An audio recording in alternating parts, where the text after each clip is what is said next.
신명기 6장 16절에서 26절까지 무슨 뜻이냐 묻거든, 이런 제목을 가지고 말씀을 드리려고 합니다. 미국의 그 보스턴, 동부의 보스턴 해안에서 있었던 일입니다. 항상 그 시간이 되면 머리가 하얀 백발의 노인이 양동이를 하나 가지고 나와요. 거기에는 이제 정갱이 같은 그런 물고기가 들어있어요. 그 물고기를 이리저리 날아다니는 갈매기한테 던져주는 거야. 그러면 갈매기들이 막 모여가지고 그 물고기를 먹습니다. 엄청나게 많은 숫자의 갈매기들이 모이게 되죠. 매일마다 이 노인이 그렇게 하고 있어요. 근데 왜 노인이 하는지는 아무도 몰라요. 그러다가 가족여행을 왔는데 어떤 이제 꼬마애가 무심결에 그 노인한테 이렇게 물어요. 할아버지는 왜 이렇게 갈매기들에게 먹이를 주는 거예요? 이렇게 물어요. 그랬더니 이 노인이 친절하게 아이에게 이렇게 얘기해요. 나는 제2차 세계대전 때 미국 전투함의 함장이었단다. 교전이 막 벌어졌는데 일본 군함의 포격을 맞고 우리 배가 파손됐단다. 갱신이 몇 사람이 살아남아서 구명복대에 탔는데 허벌판인 그 태평양 바다에서 표류를 하게 되었단다. 부상당한 내 부하들은 한두 명 다 죽어가고 그 좁은 그 비상보트에서 견디는데 비상식량도 다 떨어지고 물도 떨어지고 이제 몇 사람이 죽었다고 생각하고 있었단다. 근데 너무 기진맥진해 갖고 어쩔 수 없이 눈뜰 기력조차 없었는데 어깨에 이상한 감각이 들어와서 눈을 살짝 떠보니 내 어깨에 갈매기들이 앉아 있었다란다. 그래갖고 너무 배고프고 살아야겠다는 생각으로 그 갈매기를 잡아서 먹었단다.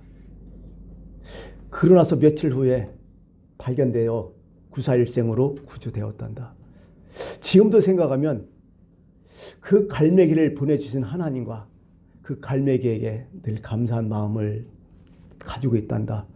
그래서 나는 날마다 그 갈매기를 만나지 못하지만, 내가 잡아먹은 갈매기는 보지 못하지만 갈매기를 생각할 때마다 하나님께 감사하고 갈매기에 감사해서 내가 죽는 날까지 이렇게 먹이를 주고 있는 거란다. 이렇게 얘기하더래요. 은혜를 아는 사람 참 멋있는 것 같아요. 우리 삶 한번 되돌아보면 정말 우리가 은혜를 받았는데 그 은혜를 알고 지금 살아가는지 아니면 나 잘났다고 살아가는지 우리 한번 스스로 반성을 좀 했으면 좋겠습니다. 미국의 초대 대통령 조지 워싱턴, 그 다음으로 두 번째 대통령이 된 사람이 존 애덤스라는 사람이에요. 이 사람이 국민들에게 이런 얘기를 했어요. 우리 국민들이 무슨 일을 당할 때마다, 무슨 일을 할 때마다 우리들은 우리 선조들과 후손들을 생각하며 살아야 된다. 이게 미국의 초창기 초대 정신이었거든요. 우리 선조의 그 은혜를 잊지 말아야 된다. 그러고 우리 후손들을 생각하면서 지금 우리는 지금 살아가야 된다. 맞는 얘기죠. 어쨌든 우리가 지금 살아있는 것은 우리 선조들이 뭔가 했기 때문에 살아있는 거예요. 우리가 지금 어떻게 보면 풍요롭게 살아가잖아요. 아닌가요? 엄청나게 우리는 사실 잘 살아가고 있어요. 요즘 아이들 가난 안 하요? 배고픈 안 하요? 모르잖아요. 그 배고픔조차 인식하지 못하고 지금 우리 후손들이 지금 살아가고 있거든요. 어쨌든 참 우리들도 그렇지만 잘 살아가고 있어요. 그전에 우스갯소리로 그랬잖아요. 옛날에는 우리가 보릿고개에 있었단다. 엄청 힘들게 살았단다. 참 배도 많이 굶었단다. 뭐 쭉 얘기하니까 애들이 뭐라고 해요? 냉장고 열으면 먹을 게 많은데 왜 그러시냐고. 아니 라면 끓여 먹으면 되지 않느냐고. 이렇게 툭 던지는 거예요. 이 가난 모르니까 그런 거예요 이게. 이 배고픔이 뭔지를 모르니까 이렇게 툭 던져버리는 거예요. 쉬운 거예요 이게. 요즘은 못 먹어서 죽나요? 너무 많이 먹어서 죽잖아요. 그전에는 뭘 먹을까 참 그것 때문에 고민했는데 지금 어떻게 해요? 어떻게 하면 살 뺄까 고민하잖아. 지금 많은 것이 변화됐고 우리는 정말 잘 살았다. 이런 풍요가 없다는 거예요. 어떻게 보면. 그 명심보감이라는 게 있잖아요. 고려 때 졌더라고. 고려 때, 고려 충렬한 때 그 추적이라는 사람이 졌는데, 요즘 말로 하면 초딩 교과서야. 초등학교 교과서. 거기에 뭐 간단하게 이런 얘기들이 많아요. 몸에 한 가닥 오라기를 감았거든 항상 배짜인 여인을 생각하고 하루 세끼 밥을 먹었거든 매양 농부의 수고를 생각해야 하느니라. 뭐 이런 거라는 거죠. 우리가 지금 하루하루 살아가는데요. 그냥 살아가는 게 아니야. 어제 살았으니 오늘 살아간다? 무슨 장이 교만적인 생각이죠. 아주 그냥 참 웃기는 생각이죠. 몰라요. 지금 우리가 이게 살아있다는 자체는 누군가 나를 위해서 수고했다는 거야. 은혜를 베풀었다는 거야.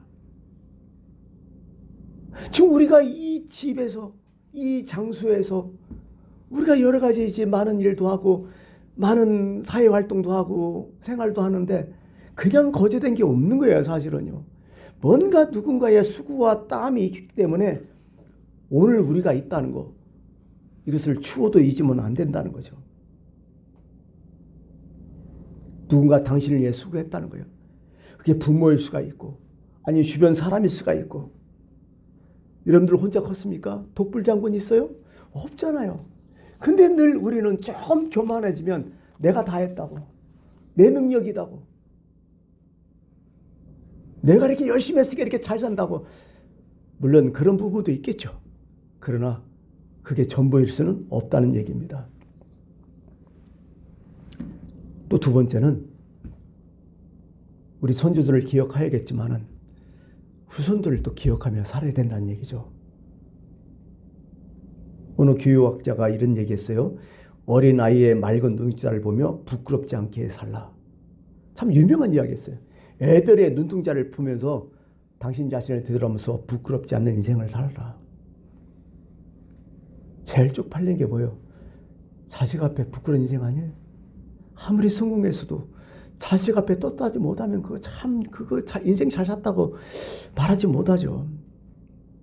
그 유명한 이야기 있잖아요. 1967년도 중동 제3차 전쟁. 우리는 그걸 6.1 전쟁이라고 얘기하잖아요.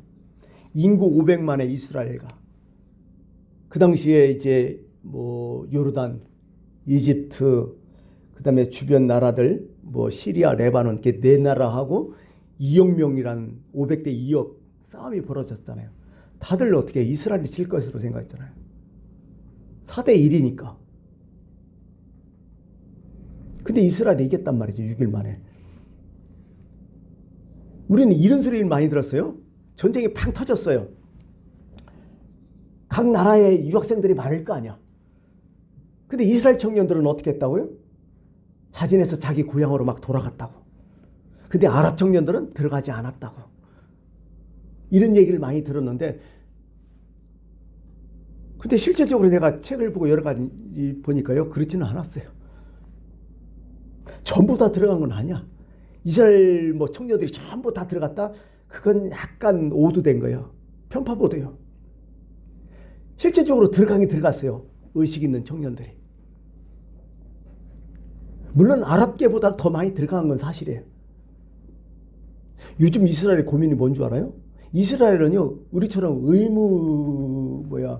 의무병이잖아요. 징병제잖아요. 여자까지 가잖아, 다. 근데 지금 이스라엘은 골치 아프대요. 왜? 거기서도 군대 피하려고 무진장 노력한대, 가네들. 어지간하면 피하려고. 지금도 그렇대, 이스라엘이 지금. 그런다면서 그 골치 아프다, 그런 얘기를 많이 하더라고요. 사람 사는 게 비슷해요, 사실은. 근데 역시 세계의 역사라는 게 그런 것 같아요. 그냥 몇 명 그냥 그런 사람이 아니라 의식이 있고 자기 목표가 뚜렷하고 뭔가 나라를 사랑하고 이웃을 사랑하는 그 사람들 위해서 은근슬쩍 그 나라가 이끌어간다는 거야. 이스라엘 백성들이, 이스라엘 청년들이겠죠. 그들이 이제 고국에 전쟁하러 간다고 막 하니까 친구들이 막 말려. 거기 가면 죽는데 왜 가냐? 네가 군대 간다고, 네가 뭐 아무것도 없이 군대 간다고 싸운다 해서 네 나라가 이길 것 같냐? 그러니까 이스라엘 청년이 딱 한마디 얘기해요. 그건 안다. 내가 가서 뭐 엄청나게 승패에 좌우되는 건 아니지만은 나는 분명한 이유가 있다. 그건 뭐냐면 딱 한 가지다. 내가 나중에 성장해서 자식을 낳았을 때 그 자식이 이렇게 물으면 어떡할 거냐. 그 당시에 우리나라가 전쟁에 휩싸여 갖고 죽느냐 사느냐 위기에 있는데 그때 아빠 뭐 하셨냐고. 그러면 전쟁에 나가지 않고 나 그때 유학 갔었다. 우리 집안이 잘 살고 내가 능력이 있어서 다행히 전쟁에 살 때 외국으로 나 피해 있었다. 그러고 다음에 돌아와서 지금 살고 있는 거다. 이렇게 하고 싶냐고요. 자식한테 명분 없이 그렇게 얘기한다면 사실 내가 지금 전쟁터에 나가서 죽는 날에서도 나는 전쟁터 나가는 게 우리 자식, 우리 후손 앞에 떳떳한 일이 아니냐. 이런 생각을 하며 갔다는 얘기죠. 이건 사실이에요. 전부 다 간 건 아니지만 이런 마음을 갖다는 얘기죠. 사실 어릴 때 누가 제일 무섭죠? 아버지가 무서웠잖아요. 그죠? 저도 어릴 때 아버지 참 무서워했어요. 근데 지금 내가 아버지 되고 나이 먹으니까 누가 무서워요? 자식 무섭잖아요. 지금 그렇잖아요. 자식 앞에 얼굴을 줄 수 없는 인간. 부끄럽다면 참 안타까울 것 같아요. 그 삶이. 우리 자식보다 우리 후손에게 내가 부끄러운 짓을 했다면 참 그럴 것 같아요. 인도의 교육 철학자 캐리라는 분이 있는데 현대인에게는 정신적으로 세 가지 죄가 있다, 악이 있다 이런 얘기예요. 뭐냐? 우리 실제로 느끼는 거야. 하나는 모르면서 배우지 않는다는 거야. 뭐뭐 카드라 뭐뭐 척은 엄청 잘해요. 근데 실제적으로 몰라. 근데 그걸 또 깨달았으면 배워야 하잖아. 안 배운다는 거야 또. 두 번째는 뭐냐면 너가 그 일을 확실히 알고 잘하면 또 누구한테 전수를 해줘야 되잖아. 전수 안 해준다는 거야. 그냥 갖고 만다는 거야. 어떻게 보면 늘 매일 시행착오가 많다는 거야. 그래서 더디다는 거야. 세 번째는 할 수 있는데도 안 한다는 거야. 이게 세 가지 현대인들의 죄악이고 그들의 우리의 삶이라는 거죠. 그 뒤돌아보니까 맞는 얘기 같기도 해요. 오늘 본문 말씀은 그래요. 위대한 유산이죠. 이스라엘 유산. 여러분 이스라엘에서 가장 큰 유산은 딱 두 가지 있었죠. 뭐예요? 성전하고 하나님 말씀, 토라는 하나님 말씀 두 가지였잖아요. 근데 성전은 AD 70년에 이스라엘 로마군이 쳐들어와서 완전히 박살내고 성전은 없어지고 토라 하나 딱 남았잖아요. 그 토라, 그 하나님 말씀, 그것 때문에 지금까지 이스라엘이 버티고 있는 거 아니에요. 그들의 정체성을 잊어먹지 않는 거 아니에요. 그래서 토라의 내용 중에 가장 중요한 건 뭐냐면 오늘 6장 4절이죠. 이스라엘아 들으라 이런 얘기죠. 이스라엘아 들으라 쭉 하면서 쭉 얘기하죠. 거기 6장 4절에 오직 유일하신 여호와는 오직 유일하신 하나님이 너는 마음을 다하고 뜻을 다하고 이게 쭉 이게 토라의 내용이죠. 이건 토라는 것은 들으라는 뜻이야. 들으라. 총 구약 성경에 3번 딱 나와요. 민수기하고 신명기에서. 그 유대인들은 토라의 내용을 항상 개인 기도할 때나 어떤 예배될 때 반드시 이걸 읽는다는 거죠. 토라의 핵심은 딱 간단해요. 딱 구조적으로 3가지야. 첫 번째, 배우라. 그 다음에 배웠으면 실천하라. 그리고 다른 사람에게 이것을 전수해줘라. 이게 토라의 내용이죠. 이게 이스라엘 백성들의 교육의 어떤 커리큘럼이에요. 이게 쉐마 교육이라고 하잖아요. 전승교육. 유대인들은 수천 년 동안 이것을 이어져 지금까지 왔다는 얘기죠. 신약 성경에도 이런 토라 교육이 은근슬쩍 나타나요. 특히 사도 바울도 유대인 아니야. 자신의 믿음의 아들 디모데에게 한마디 해요. 부탁해요. 빌립보서에서. 너는 내게 배우고 받고 듣고 본 바를 행하라. 그러면 평강의 하나님이 너와 함께 계시리라. 하면서 이게 디모데후서 마지막 이제 서신에 이렇게 얘기해요. 내 아들아, 그러므로 너는 그리스도 예수 안에 있는 은혜 가운데 강하고 또 내게 많은 증인 앞에서 내게 들은 바를 충성된 사람들에게 부탁하라. 그들이 또 다른 사람들을 가르칠 수 있으리라. 똑같아요. 배우라. 그리고 실천하라. 그리고 다른 사람에게 가르쳐줘라. 이게 유대 교육의 핵심이었다는 거죠. 한 민족, 한 나라, 한 사람이 바로 서기에는 정말 많은 지식이 필요한데 모르면 쓰지 않죠. 엄청난 지식이 필요하죠. 근데 그 지식이 거저 얻는 것은 아니라는 거죠. 진정한 지식은 뭐예요? 경험에서 나와요. 성공과 실패에서 나오고 어떤 역경 속에서 엎치락뒤치락하면서 그 지혜가 막 생기잖아요. 거기서 훈련받고 성숙하고 그러고 내 거로 만들고 깨닫고 이게 지식이라는 거야. 기노스크라는 헬라어 용어가 그래요. 아다라고도 얘기하죠. 아는 거예요, 막. 그게 우리가 머리로 한 게 아니야. 이스라엘 지식은 내 몸, 내 삶으로 깨닫는 것을, 그런 것을 바로 지식이라고 얘기를 하는 거죠. 우리는 역사를 뭐라고 생각해요? 바로 이런 게 역사라는 거야. 그냥 단순하게 내가 글씨로 기록 남기고 그거 역사 아니에요. 과거 기록이 있다고 해서 역사 아니야. 바로 이런 거죠. 많은 역경, 고민, 정말 죽느냐 사느냐 거기서 나타나는 깨달음, 지혜, 이것이 역사라는 거죠. 역사가이자 독립운동가인 단재 신채호 여러분 아실 거예요. 그분이 이렇게 얘기하죠. 역사를 잊은 민족은 미래가 없다고. 분명히 없다고. 이스라엘이 강하다 얘기하지만은 똑똑해서 강한 것도 아니고 어떤 뭐 특별한 능력이 있는 게 아니라 그들은 뭐예요? 조상들의 경험, 이런 지혜, 무진장이 소중히 여겼다는 거죠. 그들의 전승을 되게 귀하게 여겼다는 거죠. 이스라엘 사람들 지금도 그래요. 무슨 토론하고 막 간 애들은요, 보니까요, 어떤 문제가 나면요, 막 서로 치고받고 막 토론해, 막 난리를 쳐. 근데 거기에 랍비가 딱 나와서 This is a tradition. 이것은 우리 조상의 전승이다 하면 딱 그냥 평정돼 버린대. 그 정도로 전승을 참 귀하게 여기더라고요. 그대로 받아들여요. 이스라엘에서 가장 중요한 책들이 많아요. 5권을 꼽으라면 뭐냐면 첫 번째 율법이겠죠. 토라라는 거. 구약 성경이 되겠죠. 그 다음에 미시나 미드라시가 있어요. 2군데. 미시나는 뭐냐면 구전으로 전승되어 온 거예요. 기록이 안 남겼어요. 사람들 마음에 있어요. 미시나는 그냥 삶 자체가. 그들의 어떤 가치관, 세계관이 거기에 미시나에 다 성경되어 있어요. 그리고 미드라시는 이게 글로 안 되기가 어려우니까요. 글로 남긴 게 미드라시야. 또 이게.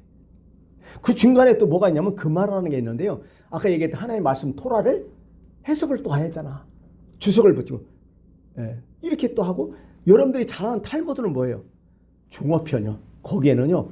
유대인들의 어떤 그 사람들의 어려운 토론, 전통, 무슨 학파 그것을 또 같이 더불어 갖고 되게 방대한 책으로 나오죠. 토라가 어느 정도 쓰였냐면요. 1000명의 학자들이 10년간 전승을 다 연구하고 문서를 다 연구하고 정리해 놓은 책이 바로 탈무드예요. 탈무드가 어느 정도 되냐면 책으로 한 20권이 된대요. 저는 보지 못해서 20권인데 페이지로 보면 12,000페이지 정도 된대요. 엄청 많죠. 막 이렇게 되겠죠. 근데요, 토라에서 가장 특징적인 부분이 뭔지 아세요? 거기에 이제 뭐 주전 뭐 한 4,000년 또 뭐 주 500일까 쓰니까 약 4, 5천 년의 그 역사예요. 그들의 지혜서거든요. 4, 5천 년 정도 되는 지혜서인데 그 원문을 이렇게 정리하는 걸 딱 보면요. 이렇게 나왔어요. 반드시 한 장 넘기고 공간을 항상 만들어놔요. 그 책에. 빈 공간이 있는 거예요. 왜 그랬을까요? 우리 성경도 그런 게 있으면 참 좋겠어요. 성경 한 페이지 있으면 옆에다 빈 공간이 좀 많았으면 좋겠어요. 레마라는 게 있잖아. 이 말씀으로 당신이 깨달은 게 뭐냐. 당신이 알게 된 게 뭐냐. 이게 너무 중요하거든요. 그런 것처럼 그 탈무드는 그렇게 써놨다는 거야. 그러면서 거기에 그렇게 얘기해요. 이것은 조상들의 전례, 유전 아니면 전승이다, 지혜다. 근데 이 조상들의 이 모든 것을 깨닫고 너희 삶 안에서 깨달은 것을 너도 기록해라는 거야. 너도 남기라는 거야. 뭔가 당신의 지혜를 남기라는 거야. 후손을 위해서. 그런 의미에서 탈무드가 그렇게 적혀 있다는 거죠. 어떻게 보면 우리도요. 인생을 살면서 그냥 살다 죽다 뭐 이게 아니라 인생의 한 페이지를 작성해야 되지 않을까 이런 생각도 해보는 거죠. 오늘 본문에 보면 그래요. 그러면 오늘 이스라엘에 들으라 하면서 뭘 들어야 돼요? 후일에 너희들이 가나안 땅에 들어가서 네 자손들이 왜 이것을 해야 되느냐? 왜 이렇게 교육을 받아야 되느냐? 이렇게 묻거든.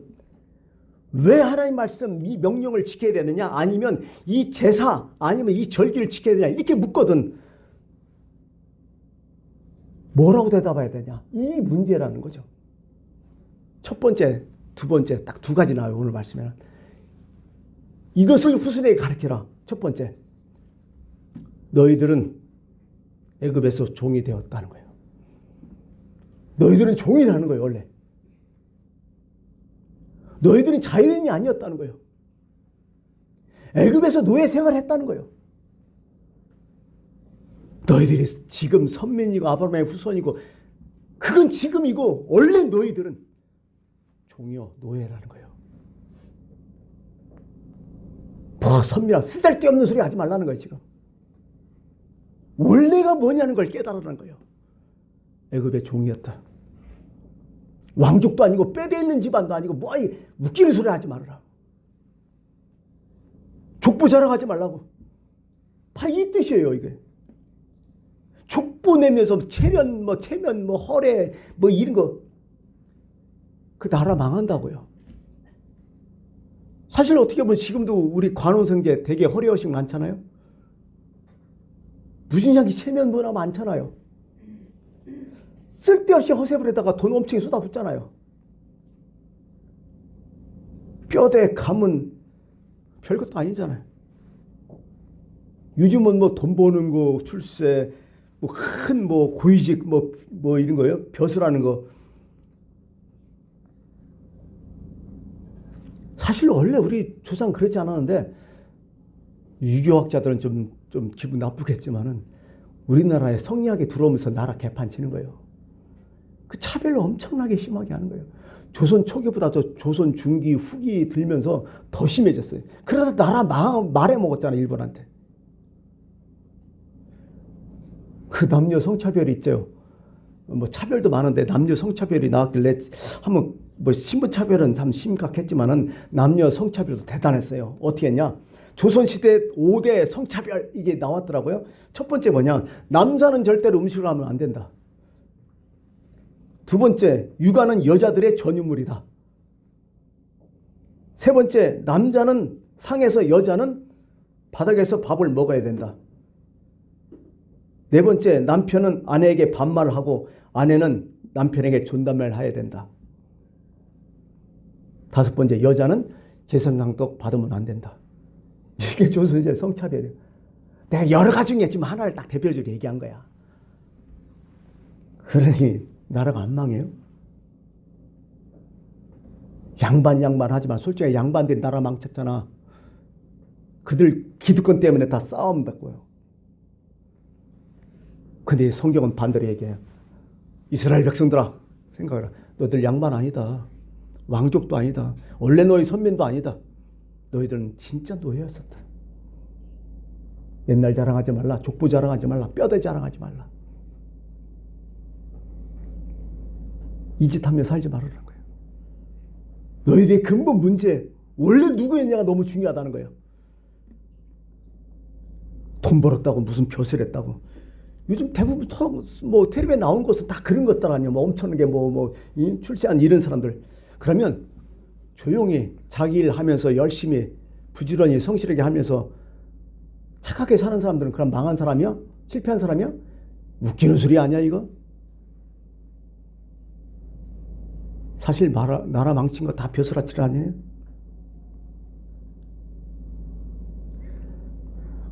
성경은 말씀합니다. 우리들은 노예였다. 400년 동안 노예였다. 10년, 20년 한두 세대도 아니고 꾸준히 노예였다. 근데 우리가 하나님의 권능으로 거기서 자유를 얻었다. 하나님의 인도하신가 권능으로 우리가 살아났다. 자유되어 지금 이렇게 살고 있다. 그런데 뒤돌아보니 너희 주상들이 그럼에도 불구하고 하나님을 믿지 못하고 습관적으로 원망하더라.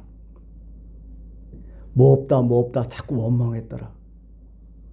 전쟁 일할 때도 원망하고 뭐하면 원망하고 계속 원망하다가 때로는 우상도 섬기다가 우리 주상들 고생 참 많이 했다. 정신을 차려야 된다.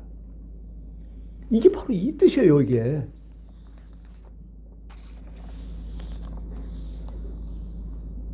그 신명기 7장에서도 나오잖아. 6절, 7절. 여호와께서 너는 여호와 내 하나님의 성민이라. 그래, 너 지금 성민이다. 근데 내 하나님 여호와께서 지상 만민 중에 너를 자기 기업의 백성으로 택했다. 너는 성민이다. 왜? 하나님이 택했기 때문에 그렇다. 그리고 너는 누구냐? 너를 택한 것은 다른 민족보다 수위가 많기 때문이 아니라 오히려 너희는 모든 민족보다 작은 백성이다. 내가 은혜 준 거다. 이거 꼭 기억하면서 살아라는 거죠. 개인만 보더라도 그래요. 구약에 나오는 거. 다윗이 하나님 앞에 어떻게 고백했어요? 내가 제약 중에서 출생하였으며 어머니가 제 중에서 나를 잉태했나이다. 내가 지금 이스라엘 왕이에요. 최대의 강국을 지금 이루고 있어요. 그렇지만은 내 족보 별로 없다. 나도 죄인이다. 나도 제약 중에서 출발했다. 근데 하나님께서 은혜 주셔서 내가 지금 왕이 되어 있다. 그것뿐이다. 사도 바울도 자기 소개를 뭐라고 해요? 지금 대사도지만은 죄인 중에 내가 괴수라고. 근데 하나님께서 어머니의 뱃속 내 태중에서 나를 택정하시고 그의 은혜로 나를 부르셨다고. 그러면서 디모데에게 그렇게 또 얘기하잖아요. 야, 신하와 끝없는 족보에 몰두하지 말라. 이런 것은 믿음 안에 있는 하나님의 경륜을 이루지 못한다. 이렇게 또 얘기하잖아요. 그들 스스로 다 이렇게 마음 먹고 살아갔다는 거예요. 오늘 우리는 어떻게 마음 먹었습니까? 여러분 누굽니까? 여러분들 죄인들 아니에요? 죽을 수밖에 없잖아요. 지옥 갈 수밖에 없잖아요. 이게 우리의 본질이에요. 이거 잊지 말라는 거야. 너희들은 노예였다. 그 다음에 두 번째. 그러니 간단히 하나님 떠나면 안 된다. 그 은혜가 하나님부터 시작됐기 때문에 하나님 떠나면 은혜가 없어진다. 지금 너희들이 고난받고 있지만은 그러나 하나님 너희를 훈련케 하는 거고 징계일 뿐이다. 하나님 사랑에 떠나지 말라. 형벌이 무서워가 아니라 그분을 생각하면서 감사함으로 그 말씀을 지켜야 된다. 여기에 행복이 있고 평안이 있고 여기에 진정한 인생의 의미가 있다. 이 얘기예요. 이게 오늘 말씀이에요. 사실 우리 민족은 이스라엘과 비슷한 면이 많이 있다가죠. 우리도 가만히 보면 세계 역사가 그래요. 다 전쟁의 역사 아니에요? 우리도 엄청나게 전쟁을 많이 했는데 내부적인 거, 외부적인 거. 물론 우리는 외부적인 의도 터진 게 더 많죠. 삼국시대부터 쭉 따져보세요. 아니 쭉 따지면 뭐 엄청난 게 전쟁의 역사, 싸움의 역사가 많은데 조선시대도 그래요. 처음에 막 크게 따지면 훈구 세력, 사림 세력 막 싸웠잖아요. 그다음 뭐 사림이 한번 딱 깨진 게 뭐예요? 그 사화라 같잖아요. 사람이 화를 입었다. 그리고 딱 깨졌어요. 그럼 나중에 사림이 정권을 딱 잡잖아요. 근데 왜 사림이 정권 잡으면 그냥 가나요? 얘네들 또 깨지잖아요. 동서가 나누잖아요. 동인, 서인 딱 나누잖아요. 서인이 정권 딱 잡았어요. 정권 딱 잡으니까 또 서인 중에서 어떻게 돼요? 노론소론 딱 뽀개지잖아요. 그러다가 노론이 또 잡았어요. 노론이 잡고 나니까 나중에 벽파 시파 또 딱 갈라지잖아요. 계속 이런 식이에요. 이런 식이에요. 사실 뒤집어 보면 우리나라 쓸만한 역사는 아니요. 종종 훌륭한 분들이 많이 계셨기 때문에 살아남았지. 따져보세요. 우리는 이런 게 습관이 돼가 지금도 엄청 싸우잖아. 건투타면 싸우잖아. 자꾸 갈라지잖아. 이게 전투가 아니에요? 별로 복받을 민족은 안 돼요. 근데 우리나라 대단하잖아. 지금 잘 살잖아요. 그래도 남들 부럽지 않잖아요. 다른 나라. 하나님의 은혜예요. 성경에 이런 말씀이 있어요. 참된 속담에 이르기를 개가 토했던 것에 돌아가고 돼지가 씻었다가 더러운 구덩이에 도로 누웠다 하는 말이 그들에게 응하였다. 성경에도 개돼지 얘기 나와요. 개가 먹고 나서 토했던 걸 또 집어먹네. 돼지가 또 깨끗하게 키웠는데 그거 똥 싼데 또 두루 눕네. 이짓 하지 말라고. 이렇게 하는 건 뭐예요? 은혜를 잊은 사람들. 두 번째는 뭐예요? 역사를 잃은 민족이 이렇게 돼버려요. 말씀을 마치게요. 후일에 내 아들이 내게 묻기를 우리 하나님 여호와께서 명령하신 증거와 규례와 법도가 무슨 뜻이나 묻거든. 모든 것이 다 하나님의 은혜였다. 우리는 원래부터 잘난 것 없다. 노예였다. 근데 하나님이 택했다. 그러므로 우리는 하나님을 떠나면 안 된다. 우리뿐만 아니라 이것을 너희 후손에게 전해야 된다. 이게 오늘 말씀의 핵심이었습니다. 기도하겠습니다.